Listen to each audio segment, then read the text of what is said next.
Hello dear students, हम यहाँ पर बहुत सारे टॉपिक्स के बारे में स्टडी कर चुके हैं। अब हमारे पास नेक्स्ट टॉपिक आता है डाइपोल मोमेंट। लेकिन डाइपोल मोमेंट पढ़ने से पहले मैं आपको एक चीज़ इम्पॉर्टेंट है उसके बारे में थोड़ा सा बताना चाहूँगी।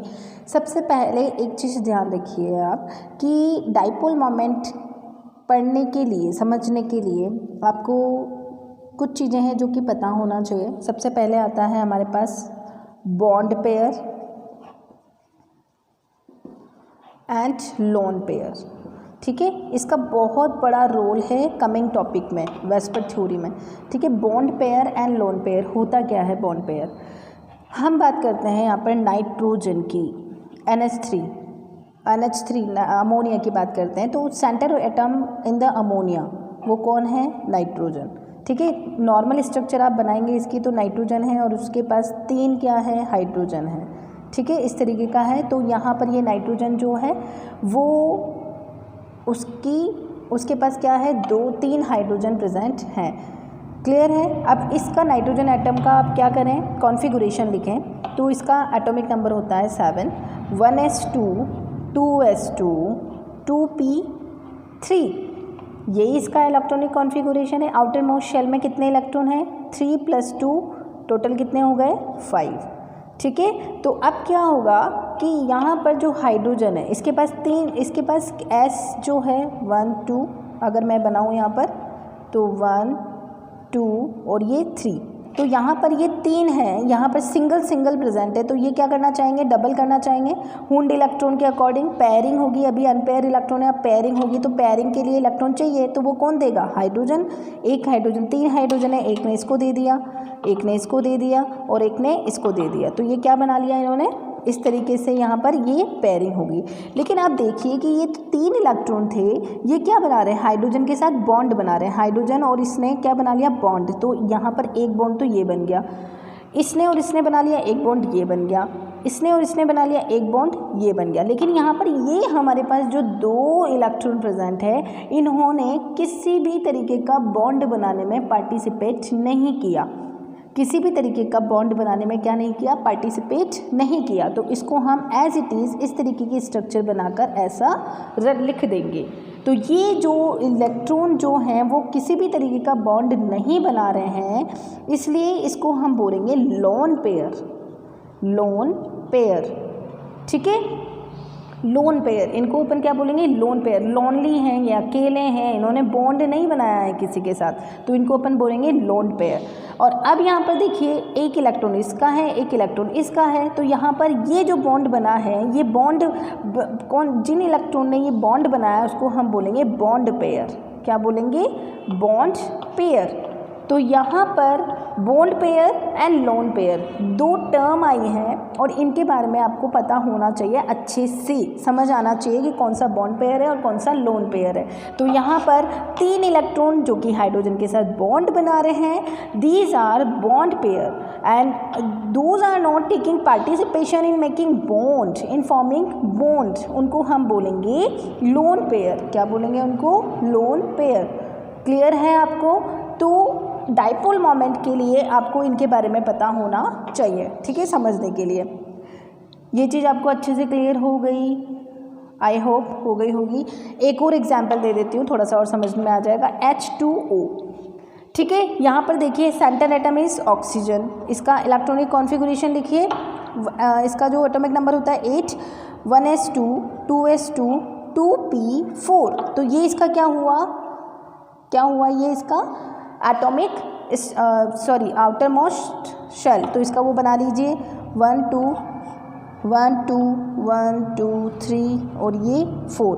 ठीक है, 2 हाइड्रोजन है यहाँ पर, तो एक हाइड्रोजन इसको दे देगा, इसके साथ बॉन्ड बना लेगा, और एक हाइड्रोजन इसके साथ बॉन्ड बना लेगा। तो यहाँ पर जो हाइड्रोजन ऑक्सीजन है वो एक हाइड्रोजन और ये वाला हाइड्रोजन, ये वाला बॉन्ड बन गया। तो ये तो क्या हुए? Bond pair. लेकिन इस वाले ने, ये वाले जो इलेक्ट्रॉन है, इसने और इसने कोई पार्टिसिपेट नहीं किया बॉन्ड बनाने में, तो ये हम एज इट इज़ लिख देंगे यहाँ पर। ठीक है, आपने एज इट इज़ रख दिए। तो ये तो क्या हुए? Lone pair. तो इसके पास कितने लोन पेयर हैं? 1 और 2। 2 लोन पेयर इसके पास प्रेजेंट है और बॉन्ड पेयर भी कितने हैं? 1 और 2। ठीक है, तो ये आपके पास इस तरीके से बॉन्ड पेयर और लोन पेयर निकालना आपको आना चाहिए। क्लियर हो गया। अब आता है हमारे पास नेक्स्ट डाइपोल मोमेंट।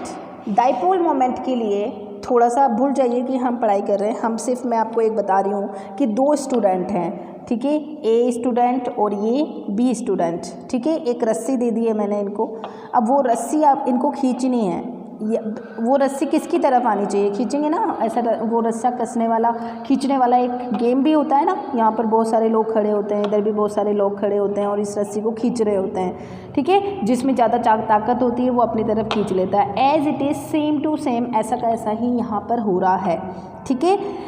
सारा खेल किसका है, इलेक्ट्रॉन का है। इलेक्ट्रॉन को ए के पास या बी के पास, अगर इलेक्ट्रॉन यहाँ पर मैंने लिख दिया कि ये जो इलेक्ट्रॉन है 1 और 2, ये इलेक्ट्रॉन बॉन्ड बना रहे हैं और बी को इनको अपनी तरफ खींचना है और ए को इनको अपनी तरफ खींचना है।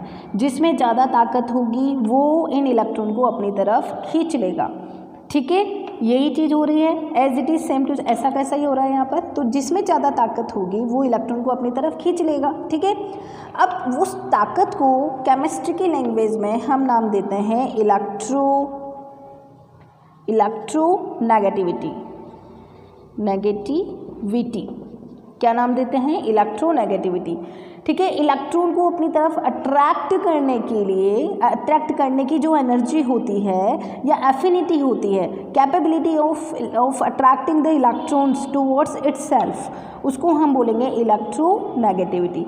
तो अगर यहाँ पर दो इलेक्ट्रॉन है और मान लीजिए इसके अंदर इलेक्ट्रॉन को अट्रैक्ट करने की कैपेसिटी ज़्यादा है, तो इलेक्ट्रॉन किसकी तरफ मूव हो जाएंगे, ए की तरफ, ठीक है। और बी के पास इलेक्ट्रॉन की क्या हो जाएगी, कमी। और जिसके पास इलेक्ट्रॉन ज़्यादा हो जाता है उसके ऊपर चार्ज आ जाता है नेगेटिव, जिसके पास कम हो जाते हैं मतलब इसके बी का इन दोनों इलेक्ट्रॉन के ऊपर अधिकार क्या हो गया, कम हो गया, राइट, कम हो गया। तो इसके पास इलेक्ट्रॉन का थोड़ा सा क्लाउड क्या हो गया, कम हो गया, तो इसके पास चार्ज आ जाएगा प्लस और इसके पास चार्ज आ जाएगा माइनस। क्लियर है। तो इसको बोलेंगे बॉन्ड पोलैरिटी। इसको अपन क्या बोलेंगे, बॉन्ड पोलैरिटी। मतलब यहाँ पर ए एंड बी, उसके पास बीच में बॉन्ड तो है लेकिन जो इलेक्ट्रॉन है वो किसकी तरफ खींचे चले जा रहे हैं, ए की तरफ। तो यहाँ पर ए के ऊपर चार्ज आ जाता है माइनस और बी के ऊपर चार्ज आ जाता है प्लस। तो इसको अपन बोलते हैं बॉन्ड पोलैरिटी। क्या बोलेंगे इसको, बॉन्ड पोलैरिटी। क्लियर हो गया, ठीक है। एज इट इज़, अब यहाँ पर बॉन्ड पोलैरिटी किस किस में होती है, तो बॉन्ड पोलैरिटी का मतलब यहाँ पर होना चाहिए, देखो अगर मैं यहाँ पर ये रस्सी है, अगर मैं दोनों बिल्कुल इसके पास भी जो ताकत है वो मान लीजिए x ग्राम है और इसके पास भी जो ताकत है वो मान लीजिए x ग्राम है यहाँ पर, तो यहाँ पर दोनों के बराबर ताकत है तो रस्सी ना तो इधर जाएगी ना इधर जाएगी, ठीक है। मतलब यहाँ पर हमारे पास अगर दो एटम हैं, हाइड्रोजन और हाइड्रोजन, दोनों एक जैसे हैं, दोनों के पास बराबर ताकत है, दोनों के पास इलेक्ट्रोनेगेटिविटी भी इक्वल है, तो बॉन्ड जो है वो दोनों के पास इक्वल होंगे। तो यहाँ पर होमो एटॉमिक मॉलिक्यूल नहीं होना चाहिए। अगर हमारे पास पोलैरिटी हमें चाहिए तो हमारे पास जो एटम्स हैं वो क्या होने चाहिए, डिफरेंट होने चाहिए, तभी क्या होगा, बॉन्ड के इलेक्ट्रॉन जो हैं वो किसी एक स्पीशीज़ की तरफ शिफ्ट हो जाएंगे। जैसे कि Cl जो है, क्लोरीन जो है, इसकी नेगेटिविटी जो है वो ज़्यादा होती है और इसकी कम होती है। अब आपको थोड़ा सा ये स्टडी करते करते आइडिया लग जाएगा कि किसकी कम और किसकी ज़्यादा होती है। प्लस वाले जो होते हैं, जिसके भी ऊपर प्लस चार्ज आता है, ठीक है, उनकी इलेक्ट्रोनेगेटिविटी कम होती है और जिनके पास भी जो चार्ज है वो नेगेटिव चार्ज होता है, उनकी इलेक्ट्रोनेगेटिविटी ज़्यादा होती है। तो क्लोरीन जो है वो इलेक्ट्रॉन को अपनी तरफ शिफ्ट कर लेगा, तो इसके ऊपर चार्ज आ जाता है माइनस और इसके ऊपर चार्ज आ जाता है प्लस, ठीक है। तो ये हो गया हमारे पास, दोनों डिफरेंट स्पीशीज़ होना चाहिए और स्पीशीज़ दोनों डिफरेंट स्पीशीज़ होती है, तो एक की इलेक्ट्रोनेगेटिविटी कम और एक की ज़्यादा होती है, इसलिए जो इलेक्ट्रॉन क्लाउड है वो किसी एक स्पीशीज़ की तरफ शिफ्ट हो जाता है और इसी को ही हम बोलते हैं डाइपोल मोमेंट। इलेक्ट्रॉन किधर की तरफ शिफ्ट हो रहे हैं, इसको हम डिनोट करते हैं एरो से। किससे बताते हैं, एरो से बताते हैं। मान लीजिए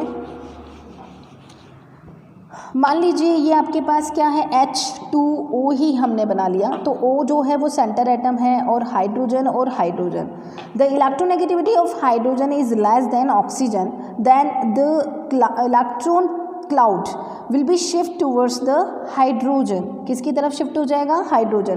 तो यहाँ पर मैं इस तरीके से एरो लगाकर बताऊंगी कि यहाँ के जो इलेक्ट्रॉन है वो किसकी तरफ शिफ्ट हो रहे हैं? ऑक्सीजन की तरफ शिफ्ट हो रहे हैं, और इसका भी जो इलेक्ट्रॉन है वो ऑक्सीजन की तरफ शिफ्ट हो रहे हैं। ठीक है, तो यहाँ पर इसको हम बोलेंगे डाइपोल मोमेंट। किधर की तरफ हो रहा है?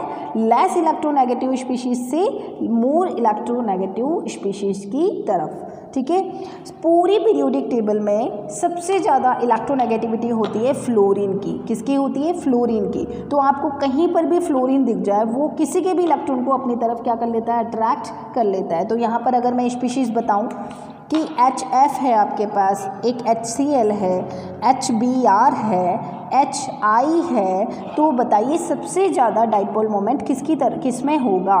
तो यहाँ पर आपको फ्लोरीन दिख गया। फ्लोरीन में सबसे ज़्यादा ताकत होती है इलेक्ट्रॉन को अपनी तरफ करने की, तो इसलिए इसका डाइपोल मोमेंट सबसे ज़्यादा होगा। उससे कम होगा HCl का, उससे कम होगा HBr का, इससे कम होगा HI का। पीरियोडिक टेबल में जब ऊपर से नीचे आते हैं तो इलेक्ट्रोनेगेटिविटी क्या होती जाती है? कम होती जाती है। तो ये पीरियोडिक टेबल में F17 नंबर के ग्रुप से बिलोंग करते हैं। ठीक है, FClBrI। ठीक है, ऊपर से नीचे आने पर इलेक्ट्रोनेगेटिविटी कम होती है। ठीक है, इसके बाद हम पढ़ेंगे नेक्स्ट टॉपिक में वेस्पर थ्योरी, बहुत इंपॉर्टेंट है। नेक्स्ट लेक्चर में इसको हम डिस्कस करेंगे। Till then take care.